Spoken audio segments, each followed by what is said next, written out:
Welcome, everyone, to another episode of Breaking Into Cybersecurity. Today we are CISO Thursdays, so we will have a CISO security leader talk about their journey and the things that we can do from their perspective in order to help improve the talent pipeline, security programs, things like that. But before we get to that, follow myself and Yash on LinkedIn if you're joining us live there. Share in the comments questions that you may have, where you're viewing from, everything like that. And that way we can see where our audience is coming from. For those of you on YouTube, hit subscribe and hit that notification button. That way the next time we're on, you can see that pop up. And for those of you listening on podcast, please share that with friends and family. Thank you very much. And Yash, tell us, did I pronounce that right? I know you shortened it. You're right. Tell us a little bit about your background and how you got to security. Sure. And thanks, Chris, for having me on the show. And hello, everyone. So, my background's traditional, but had a non traditional start to it. I have an undergrad degree in electronics. And in my undergrad, I was only good at the courses which had some form of programming in it. I didn't do a lot of it, but that's where sort of I was drawn. And we had one crypto course towards the end of the program, and that's what got me hooked on. Until then, I really didn't know what I was going to do with my life and what was next. So once that happened, I started looking for masters in cybersecurity. It took me a while to figure that out, but then I came to the US, to Johns Hopkins on the East Coast for a master's in cybersecurity. Once I got there, it was drinking from a fire hose kind of situation, a lot of new things. And one fortunate thing that happened was a few seniors of mine, they gave me this book called Web Application Hacker's Handbook and said, if you need to get a job, you need to know this book back and front, read it like 10 times. And that's what I did. So that book plus a WASP and all of those helped me get an internship and then a job as a security consultant. I moved to the West Coast, did consulting for a while, and from then moved into Box, where I was doing application security, some red teaming, and it was a small team, so I could do a lot of things there. And I was fortunate enough to be able to learn from people in the company who were a lot more experienced than I was. So I was there for about 3.5 years, and then moved on to Twilio. Twilio, I had a great manager. I was there for 4+ years. The company had an exponential growth, which led to an exponential growth in the security team. And I was fortunate to sort of hang on to it and grow with the company.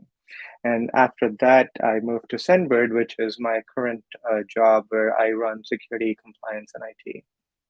Well, we'll jump into that journey just a little bit, because you kind of sped through a lot of the interesting parts so quickly. But we have some comments from our guests. Xavier is checking in from Huntsville, Alabama. Noel says, hi, everyone. Fortune says, hello. And then we have Stephen, who's a very avid follower, checking in from San Diego. So those of you keeping track of us live, send in your questions in the meantime.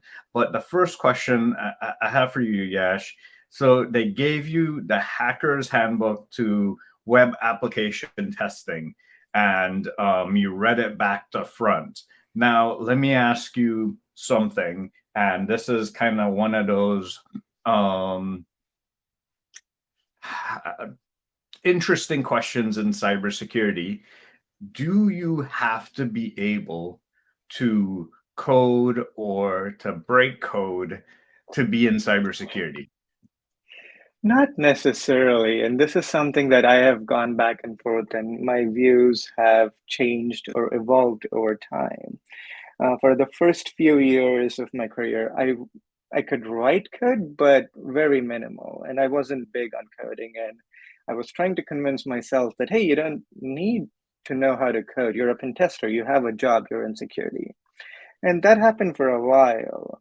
And as things changed, what I realized was there will be instances where you can do stuff manually or you want to automate it. And that's when coding comes in useful. And I think I would tie this to say there are different pillars within security, right? You could do incident response, application security, cloud security, whatever. You don't need to be able to code for all of those pillars or to be working in all of those. Some of them, knowing coding would be really helpful. For example, if you're an application security engineer, you should know how to code, you should know how to read code. But if you're doing cloud security, then you need to know how AWS works. You may need to write scripts to automate things, but you can get by without coding. And if you're a SOC analyst or if you're a GRC, you don't really need coding. So I guess it depends on what you want to do and what your style of doing things is. So it sounds like you don't do a lot of code, but you are a web app pen tester. That sounds like an oxymoron to me, but maybe I don't understand the role well enough. Can you describe the role for those that might be interested in it? Sure, totally. My first job out of college was that of a application pen tester, and I was a consultant with a firm here in the West Coast. And what pen tester as a consultant means is different clients of the company engage your firm, saying, "Hey, can you come in for 2 weeks, 3 weeks? We have a new application that we want to get security tested. Come in, break it, do what you can, give us the report." So typical engagements would be about 1 to 3 weeks long. It could be a single person engagement or could be a couple of them. Usually it's around 2 or 3. That's the sweet spot. All of you go in, and this was pre-COVID, so we would actually go to the location of the client. They would give you an application, walk you through, give you test accounts, and then you, for the next 2 or 3 weeks, would try and hack into the application, find vulnerabilities, and then write a nice, beautiful report that says, here is everything we found. Here's how we recommend fixing it, and here's why this is bad or this is not bad, or how critical it is. Then you give the report to your client, give them a little bit to go through it, and then you have sort of a discussion with them, and it's kind of a back and forth. If they say, okay, this is a bug, but we have these compensating controls, which we didn't enable for you because it was on the test environment. So after all that is done, the report's finalized, and then you move on to your next consulting engagement. Okay, okay. Yeah, we have some comments along with that. Um, learning code definitely helps at least you to be able to read code. Yes.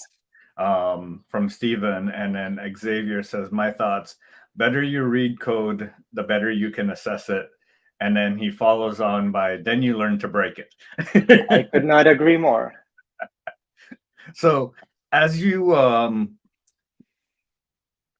as you grew in your career and you moved on from web app pen testing to Box, which is a larger company, and you were doing pen testing there. How did your career evolve? Like, was it a hard switch over, or was it just easy to get the roles at the time?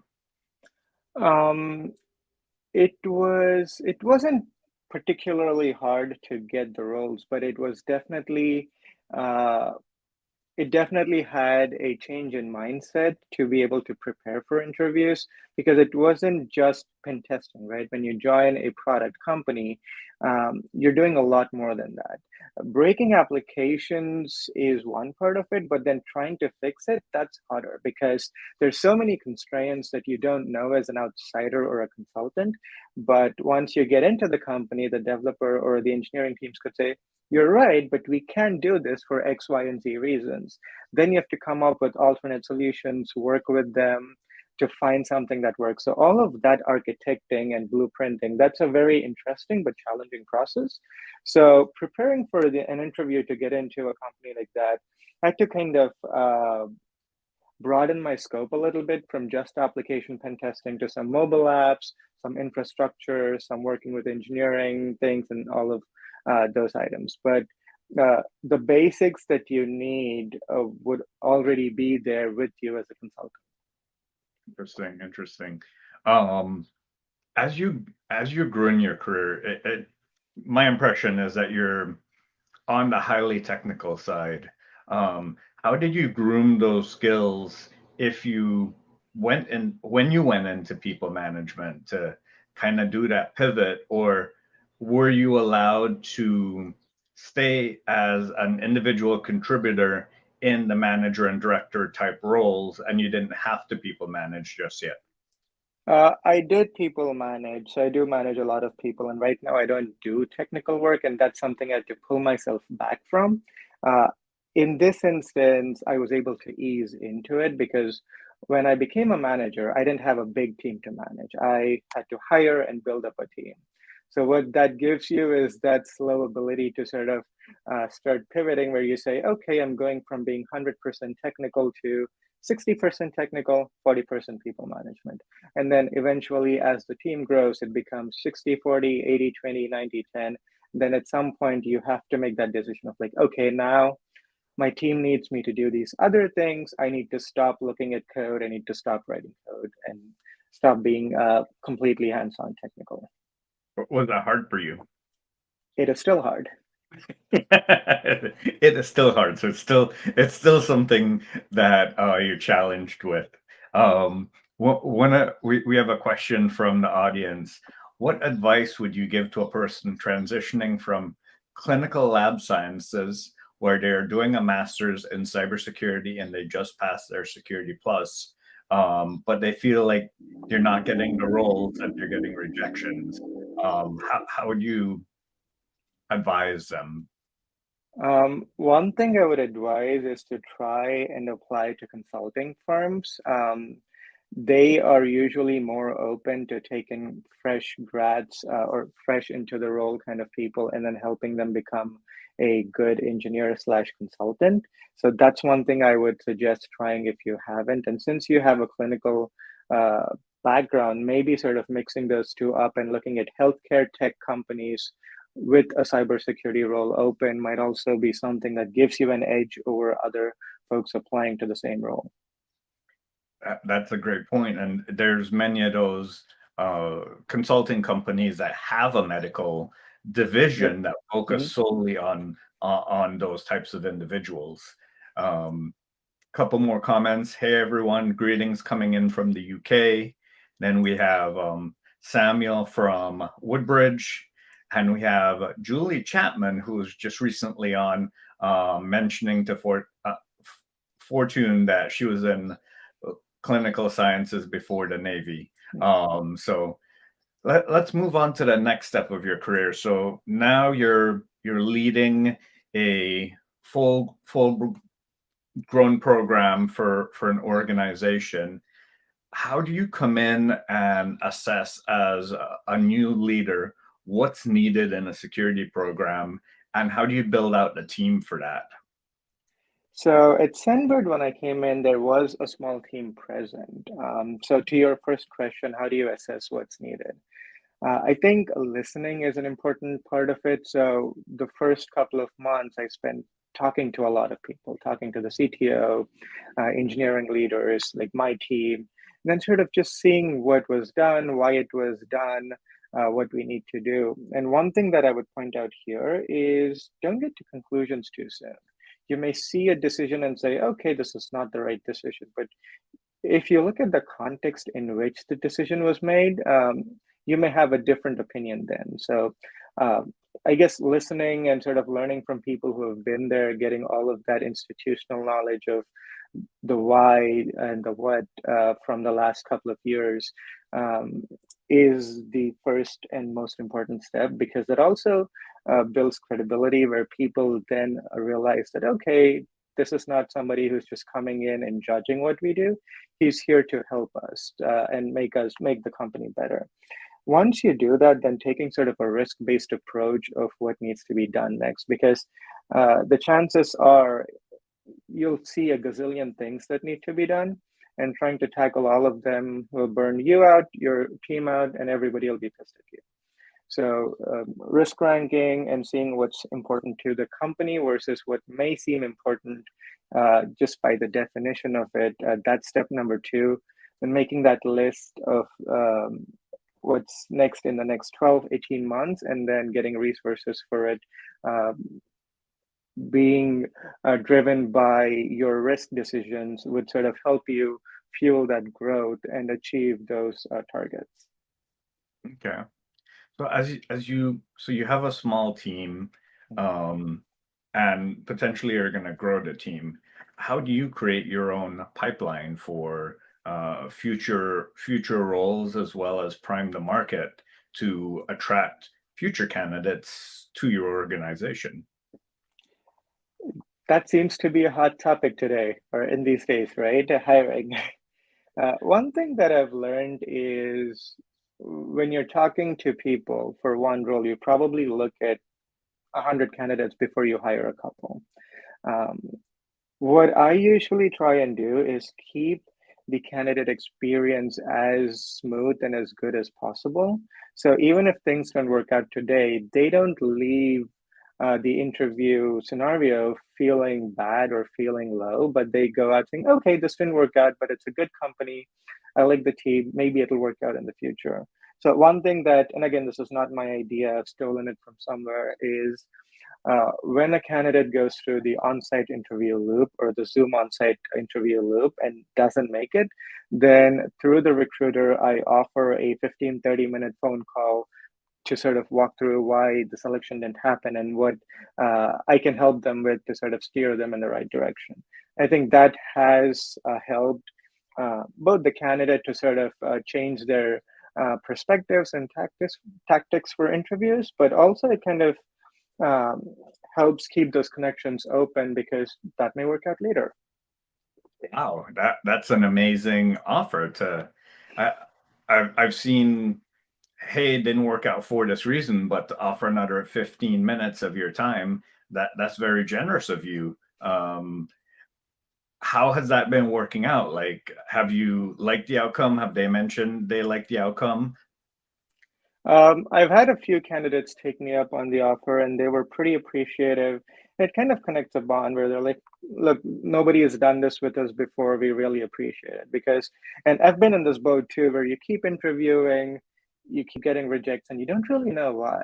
And all it takes is like one or two people to tell you the why, and you probably just had that in you, right? You had the knowledge, you had the know-how. You just needed to pivot and look at a question or look at a scenario a little differently. Brooklyn 29 from YouTube is saying we need more people like you, Yash. Thank So you. absolutely. So you mentioned you interview up to 100 candidates. Um, how do you ensure that they all get that follow through, that whether they were or were not selected, that they receive that? Because I think oftentimes, like you mentioned, that's the challenge. You've been in that loop. How do you do that? Yeah. So I think I wasn't clear. I don't interview 100 people, but it's usually at least we get 100 people's resume for one particular Ah, role before you okay. fill it. So kind of goes 100 resumes, less than 50% phone interviews, and then maybe 15 to 25% make it to the on-sites. And how do you go through that refinement process? So I usually work with the recruiting team to sort of go through the resumes, and it's sort of like a tag team kind of thing where we work together. Once we go through the resume and feel it's a fit, then there's a technical phone screen next, and then that's followed by a series of Zoom on-sites. And again, this is all of this starts off with the recruiter phone screen in Yeah. the first phase. So, well, you mentioned that tag team relationship between Mhm, you and the recruiter. I think it goes back to even before, like creating that job description. mhm. Um, how do you work with them to create that job description to be more than just a bunch of things that might happen at the job site? Yep. And yeah, before we get into that, I think having a good relation with your recruiter is the first and foremost thing that you need to do in hiring. And recruiters are probably underrated and underappreciated for the effort that they put in. But anyways, going to your question, um, the job description, and I've seen a lot of sort of comments or blogs about this of how they have very high expectations for a entry level role. So I think that's the starting point, right? Like, is your job description realistic? Are you saying I want a P2 with 10 years experience?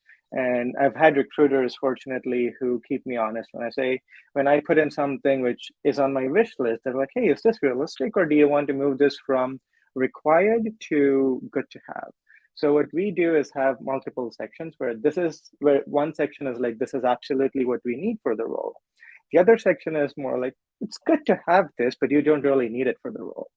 And then trying to be very realistic about what's needed and what's not needed, because everybody would like people with a lot of experience, knowing a lot of technologies, knowing Kubernetes, containers, AWS. But I think it's being honest with yourself of, do you really need those? Do you really need those in the first 6 to 12 months of the job? Or can you use the first 6 to 12 months to teach them that so that they can use it in the next phase of the job?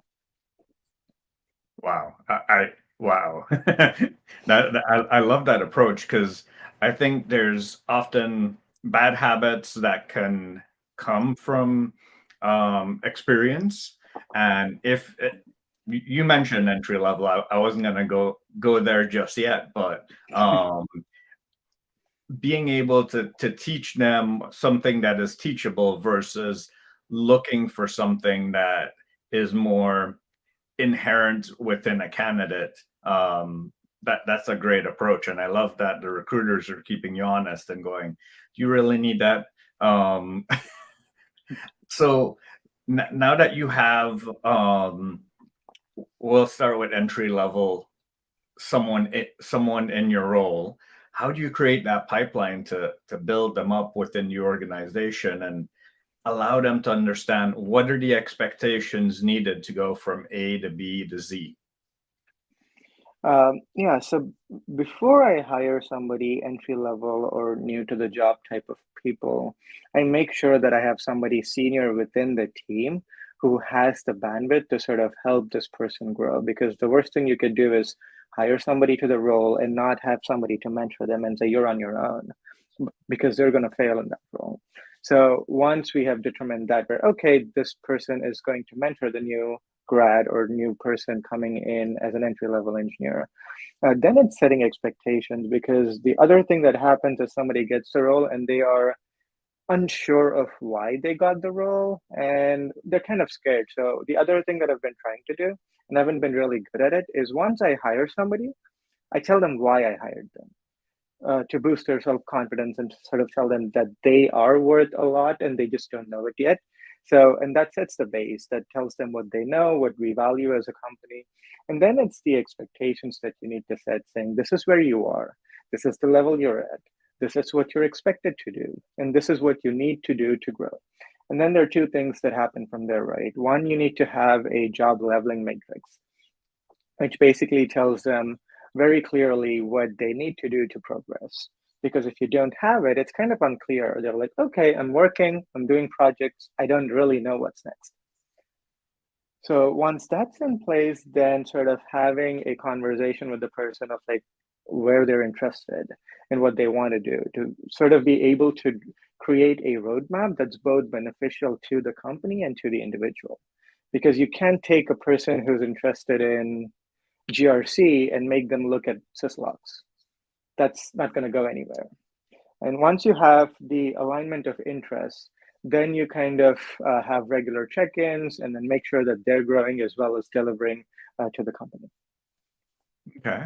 So they've now gone from entry level to mid or senior over a couple years. How do you how do you fill either a senior spot that's left? How do you fill that spot now? What's your approach? Outside first, inside first? Like, what's your approach when looking for that spot up top that might have gone missing? I am a big proponent of promoting from within, because that's how I grew within Twilio and throughout the career as well, is by being promoted. So that's what I lean towards. If a candidate can do at least 70% of what's needed for the next role, and the other 30% is something that's coachable versus that's inherently required, then it's a clear decision of like, okay, let's move the person, let's set the expectation, and again, if it's a IC versus manager role, then it's a bigger decision because the person being promoted needs to want to become a manager. So that's the other thing that I look at is the person really interested in this role? Or are they just taking it for the growth opportunity and not because they like what they would be doing then? But if all of these are a match, then I would promote internally. Okay. And you kind of mentioned that division between IC and manager. So you have someone, they're potentially in a senior level role. Where do they grow next if they don't want to become a people manager? So this is something that I wish I had known a lot sooner because in my head, 10 years ago, if you didn't become a manager, you wouldn't grow, is the mindset that I had. And I found that relatively quickly that that's not true. In the IC path, you can go from like entry level, senior, principal to an architect. So you can keep growing in the IC level and become an architect and have a company wide and large scale impact without ever touching the management track. Wow. And yeah, you're right. I do think this is not often shared about. And that's why when I was asking like about your development Mhm. roadmap, do you then create two paths, one for the people manager, one for the ICs? Yep. So what I typically do, and again, this is something I've stolen from a previous manager, is have a 2-year roadmap for each person on the team, which is this is where you're today. What things do you want to work on? What do you want to learn? And this is where we should go in the next 2 years. So we break it down by quarter and say, okay, Q1 of this year, this is what you're going to do. Q2 of this year, this is what you're going to do. And just have those project breakdown because that then gives the person the confidence that they have a roadmap of clearly documented growth that they can achieve in the next 1 or 2 years.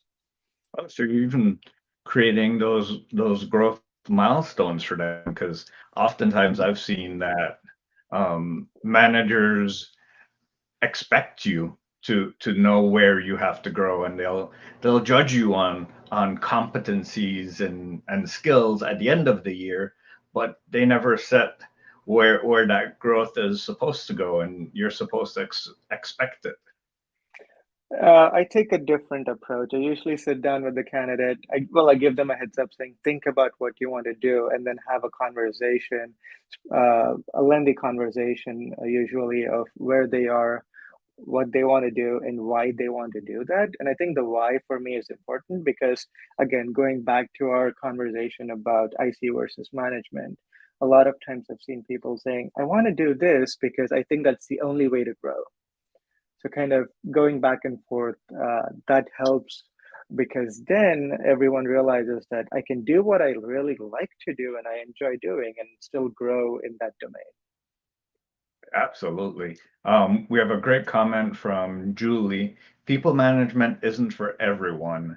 The individual contributor track is a-okay. During my career journey, it was possible to go from one to the next and back again. And I've Yep. seen that myself. I've been both an individual contributor as well as a people manager. And Julie goes on to say, Yash is dropping knowledge. Thank you. So from here, you've created your program, you've created your people.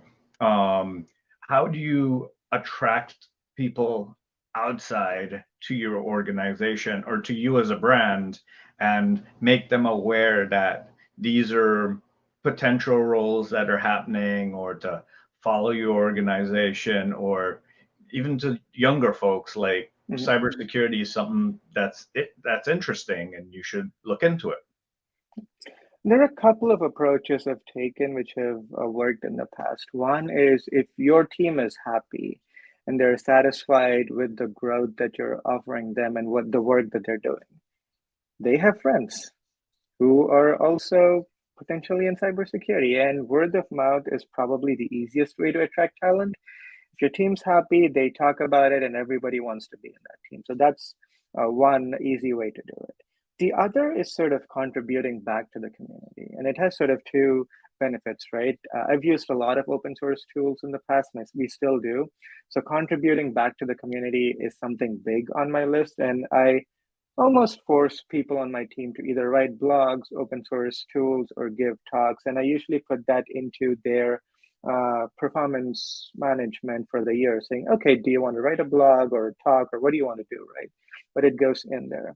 And again, that's a two-pronged approach where one, it helps build the individual's brand as a person because they're not going to work for you forever, right? And I also feel it's my job to get them ready for when they want to switch to another company or something else. So this builds their brand.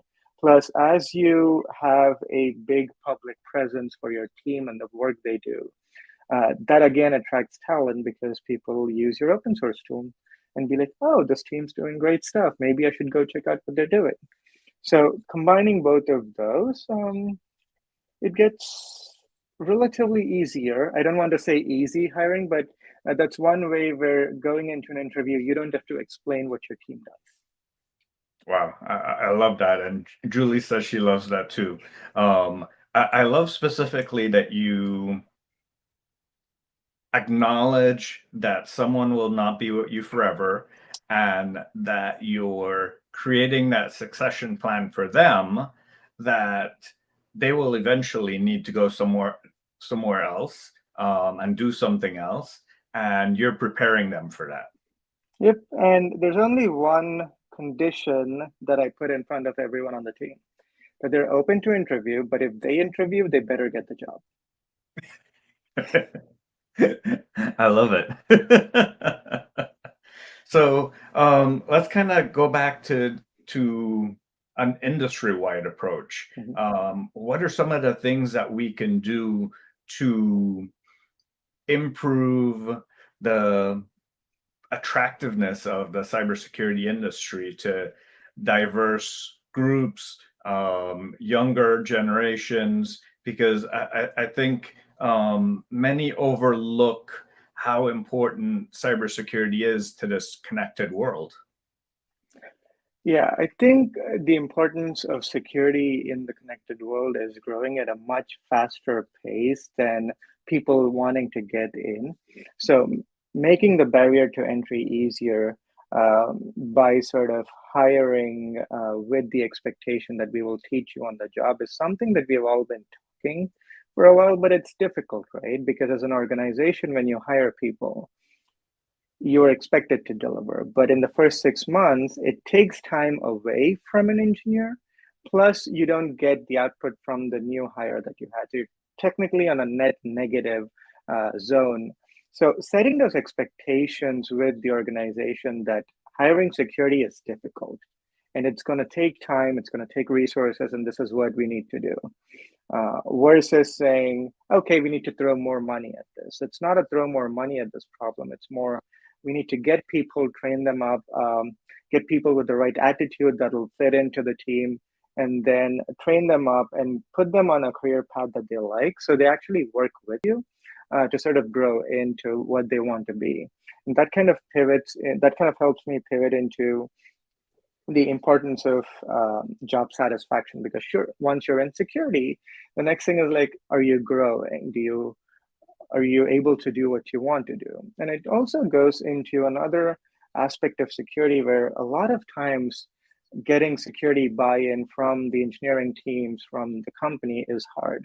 And that in turn frustrates the engineers because they really want to do a lot of things, but they don't have the buy-in, they don't have the budget. So I think it's a delicate balance between all of these, where there is a barrier to entry, but once you get somebody in, it's not that easy to keep them satisfied because there are a lot of other factors that affect how we can do work.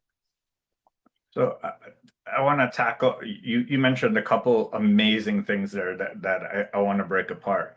The first one is there's a net negative period. So what could we do, whether it's high schools, colleges, boot camps, what could we do to work with the community to help them create a curriculum or a training or something that minimizes or lessens that net negative period so that it's more a company onboarding than a training Mhm. onboarding.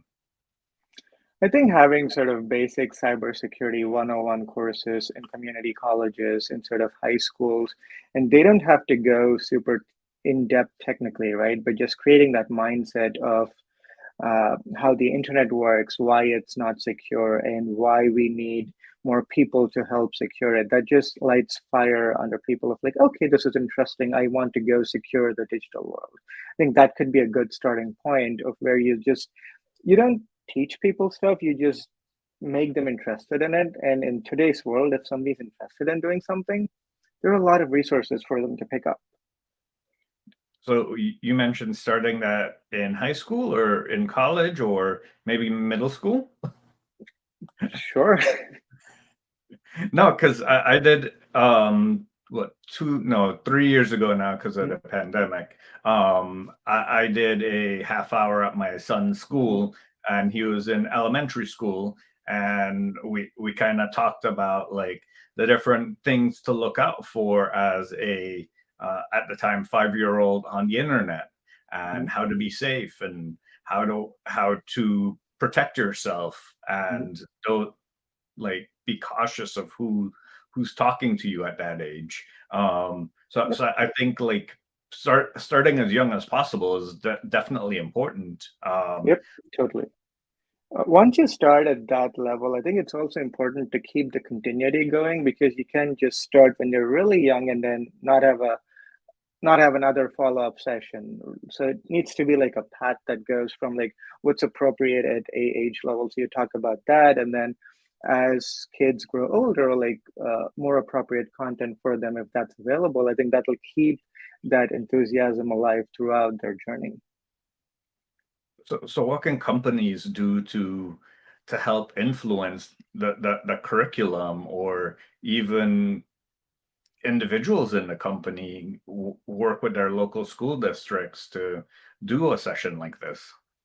I think what you did is absolutely great. And if we can encourage all the parents in cybersecurity to take some time out, go to the schools of their kids or schools in their community and sort of talk to the kids for maybe 30 minutes, 60 minutes every 6 months. I don't know. I think that'll be a lot of information.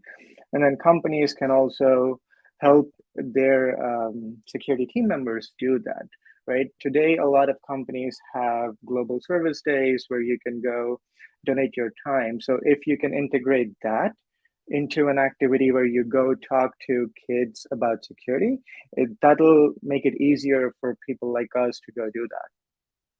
Yeah, and I think even for those that are just coming into the industry, they're many steps ahead of Yep. someone in middle school and Mhm. elementary school, and might be more might be able to influence them more than someone that looks like their parents that they don't want to listen Yep, to. that is true. Let's pivot back. So the other thing that you mentioned is um, keeping, so essentially retaining the talent that you got. You put in a lot of effort to hire them, to bring them on, to onboard them. Now, what can we do to keep them and keep their attention? You, you mentioned there's potential challenge around them wanting to do a lot but not get the business buy-in. Um, how can we get over that, or what are some of the challenges there? I think the ground reality is the security teams of the world will never get everything that they want. There's going to be a balance of what you get versus what you're denied in terms of resources. So, as a leader, if you can create a roadmap with the available resources, which paints the hope of a future where the team has made a difference, and then enable individuals on the team to make that difference with the resources available. That helps the team members have the satisfaction of like, okay, in the last 12 months, this is the change that I've made. Versus a feeling that says, in the last 12 months, I've been waiting for resources. There's a stark difference. And I know I'm oversimplifying things a little bit here, but if you're able to do that, and keep people motivated. That's how, in my book, retentions would work much better. Wow, yeah. And have you ever, I know this was one of the things that I did as an IT manager, is that I sat with the business, I spoke with them on a regular basis. Um, have the engineers ever went out on the other side of what you're doing to see how the users are interacting with the products and potentially how they can make it more efficient? So, in previous companies, I've had bigger security champions programs where uh, security engineers work really closely with the engineering teams of the company to sort of make sure how they're using our tools is sort of streamlined and things like that. The other thing that I do is all the security guidelines that we give to the rest of the company, I first make my team follow it. So if we say this is a CI/CD pipeline and this is where we have blocking changes, as an example, we put those controls on our pipeline first, and then we use it. And if you're like, okay, this is reasonable, then we propagate it to the rest of the team or rest of the company. Ah, very interesting. Eat your own dog food kind of thing. Yep. Wow. So we've gotten to the. Do you think that's the only thing that's a challenge when it comes to retention? Like, what are some of the other areas that might be a challenge for retention of engineers or security individuals that like to be continuously exploring? So yeah, so the continuously exploring part, right? Like as engineers with a hacker mindset, we always want to tinker with new stuff. We don't want to be doing what's exactly needed for the business 100% of our time. So the other thing I have done in the past is say, okay, 80% of your time you're doing your day-to-day activities, right? Could be champions working with engineers building tools, but then the 20% is like your research time. Because we always say we need to up level as security engineers, we need to learn new things, but we also need to give the engineers time and resources to do that. I don't think it's fair for us to say, hey, I need you to learn AWS, but I'm not going to give you time in your working day to do it. You have to go figure it out after hours. That's not fair. So what I've done in the past is said, okay, 20% is research time. The only constraint there is you can research on anything that's security related. Don't come to me and say I want to learn music in my 20% research time, right? So anything that's security you can explore. If it needs budget to buy tools or equipment, we can do that too. So career growth, progression, learning new things. So that keeps people happy. And then there's, of course, the compensation part of it, which again is not security specific, but a tech industry wide issue where compensation needs to be competitive. It doesn't need to be highest of what everyone's paying, but it needs to be competitive enough so that the individuals don't feel that they're being left out or they're being paid way less than what the industry standard is. Wow, definitely love that. Um, any final like words or wisdom that you would give someone that is potentially looking to follow in your career path? Yeah, getting into cybersecurity is fun, challenging, and scary at the same time.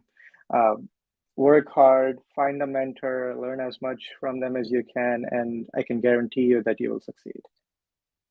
Guarantee. Oh, wow. We're gonna put this down in writing now. Well, Yash, I truly appreciate your time. We've had lots of comments, and you've kind of touched on them all, so I really appreciate it. And for those of you on LinkedIn, follow myself, follow Yash. Thank you very much for joining us live today. For those of you on YouTube, hit that subscribe button and that notification button.